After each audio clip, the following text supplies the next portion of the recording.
Le Seigneur soit avec vous. Bonne nouvelle de Jésus-Christ selon saint Marc. Après leur première mission, les apôtres se réunissent auprès de Jésus et lui rapportent tout ce qu'ils ont fait et enseigné.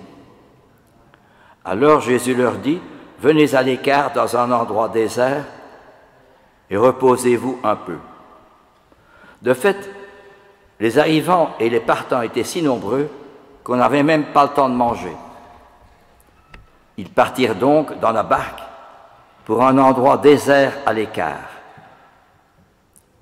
Les gens les virent s'éloigner et beaucoup les reconnurent. Alors à pied de toutes les villes, ils coururent là-bas et arrivèrent avant eux. En débarquant, Jésus vit une grande foule. Il fut saisi de pitié envers eux, parce qu'ils étaient comme des brebis sans berger. Alors Jésus se mit à les instruire longuement. Acclamons la parole de Dieu. Cher Nathanaël, chère Élisabeth, chers parents, chères familles, le grand jour, si attendu et si bien préparé par les parents, est arrivé. Il n'y a pas eu de pluie, comme on l'avait annoncé, et vous avez eu la chance d'avoir du beau temps. Eh bien, pourquoi est-ce que vous faites votre communion solennelle?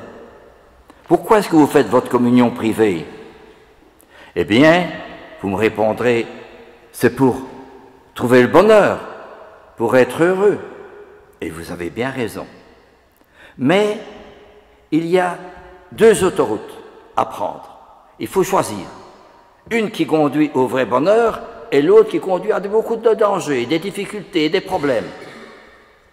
Oui, vous me direz, laquelle choisir? Celle qui conduit au bonheur, celle qui conduit à la vérité, celle où je suis sûr de trouver d'être heureux. Eh bien, oui, c'est vrai. Mais il y a un choix à faire. Et ce n'est pas facile de faire le choix.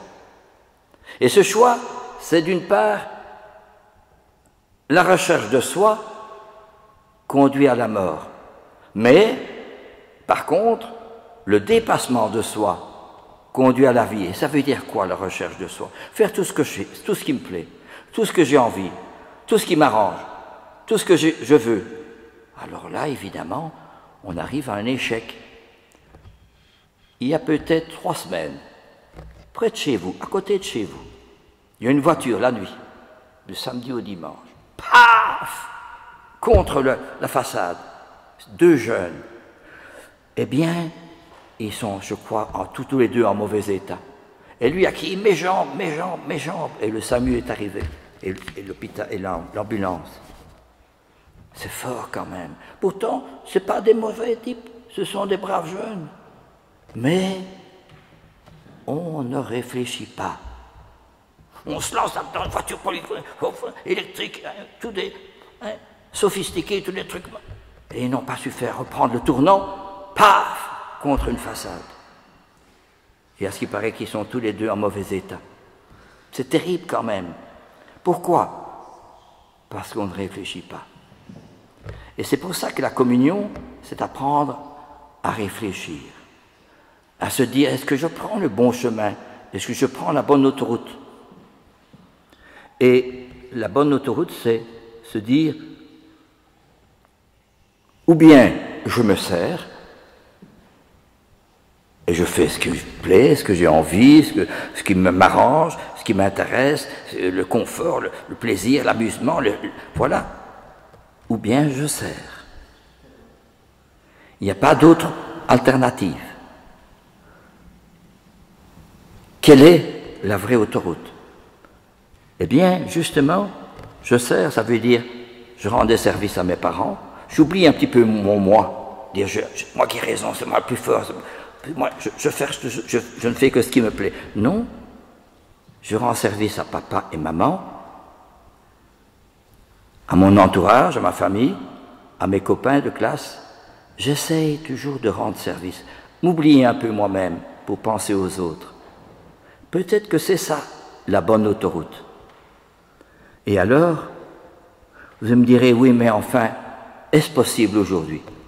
Bien, je connais un garçon qui a 15 ans. Eh bien, rendait service à beaucoup de gens.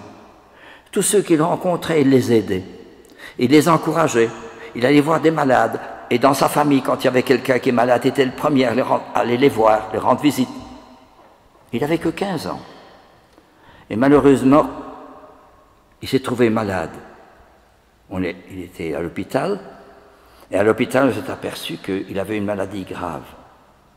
15 ans. Et il est mort à 15 ans, malheureusement. Et à son enterrement, les parents disaient, oh, il y aurait peut-être 25 personnes, 30, pas plus, la famille. Eh bien, l'église était bondée, plein de monde. Et il y avait tellement du monde qu'il y avait des monde aussi en dehors de l'église, sur la place, il y avait beaucoup de monde. Alors, les parents se disaient, mais qu'est-ce qui se passe? Comment se fait-il qu'il y a tant de monde?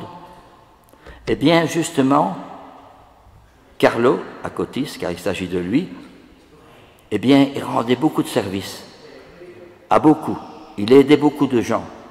Par exemple, en rentrant chez lui, c'était l'hiver, il avait rencontré un SDF qui était par terre sur une couverture et qui avait froid, c'était l'hiver. Et qu'a fait Carlo? Il a vu qu'il avait les pieds nus, il s'est assis à côté de lui, il a dénoué ses sandales, il a donné ses bas bien chauds au SDF, qui a dit merci beaucoup, oh merci, j'avais tellement froid. Et alors, Carlo rentrait chez lui, il n'habitait pas loin, à 10 minutes. Et sa maman l'a vu, mon Dieu, mais qu'est-ce que tu fais? Tu as tes pieds nus dans l'hiver, dans des souliers, comment fais-tu? Alors, Carlo a dû raconter qu'il avait aidé quelqu'un. Eh bien, ce sont tous ces gens-là qui sont venus dans l'église et tous ceux qui étaient sur la place qui sont venus pour l'enterrement de Carlo Acutis. C'est quand même fort, hein? Et alors, à la fin de la messe, ce qu'on ne fait jamais à un enterrement, mais jamais, monsieur le curé a décidé de sonner les cloches. Et tous les parents disent, mais monsieur le curé, on sonnait les cloches, mais c'est pas une fête. Ah si, qui dit monsieur le curé, votre fils, il est au ciel, parce qu'il a toujours pris la bonne autoroute du service et de l'oubli de soi pour penser aux autres. Il a fait comme Jésus. Alors tout le monde était heureux à l'enterrement de Carlo Acutis, parce qu'on savait qu'il avait pris la bonne autoroute. Et, voyez-vous, un autre, c'est que au mois de mai, eh bien, il y avait des milliers de jeunes, pas 500, pas 1000, pas 2000, 18 000 jeunes, un peu plus âgés que toi. Nathanaël est un peu plus âgé que Élisabeth, qui ont fait un pèlerinage Paris, Chartres, 100 km à pied par jour. Ce n'est pas une randonnée de plaisir dans une Rolls-Royce, hein? À pied, en priant, en chantant, en s'aidant les uns les autres. Ben, c'était formidable quand même. Donc ce n'est pas seulement quelques-uns, 18 000 jeunes, un peu plus âgés que toi, Nathanaël, 17 à 20 ans, et un peu plus, bien sûr, mais beaucoup de jeunes de 20 ans qui étaient là. Mais c'est formidable. Et ils chantaient, ils étaient heureux, ils rendaient service, et ils allaient à la messe. Et c'était formidable, tous les gens étaient, tous ces jeunes qui viennent, mon Dieu. Et ils parlaient de Jésus, ils parlaient de l'Évangile, et ces jeunes étaient heureux, pleins de joie. Quelle différence entre eux et des jeunes qui en ont marre de vivre, qui sont grossiers, qui sont violents, qui sont durs, qui sont drogués parfois. Eh bien, eux, ils étaient vraiment heureux de se trouver ensemble. Et quand ils sont revenus, on dit « Oh, mais on reviendra l'année prochaine, c'est tellement beau !» Voilà. Eh bien, justement, des milliers de jeunes comme cela. C'est assez étonnant. Et alors, encore donner un autre exemple, eh bien, c'était un type plus âgé, c'est vrai, et il était jeune prêtre. Et quand il a vu qu'il y avait beaucoup de jeunes au siècle passé, au XIXe siècle, à Turin. Il y avait beaucoup de jeunes qui avaient été pauvres, pas comme maintenant, beaucoup de jeunes qui étaient pauvres, qui allaient travailler et qui avaient un salaire de misère, parce qu'ils n'avaient plus leurs parents, ou les parents étaient séparés, étaient partis.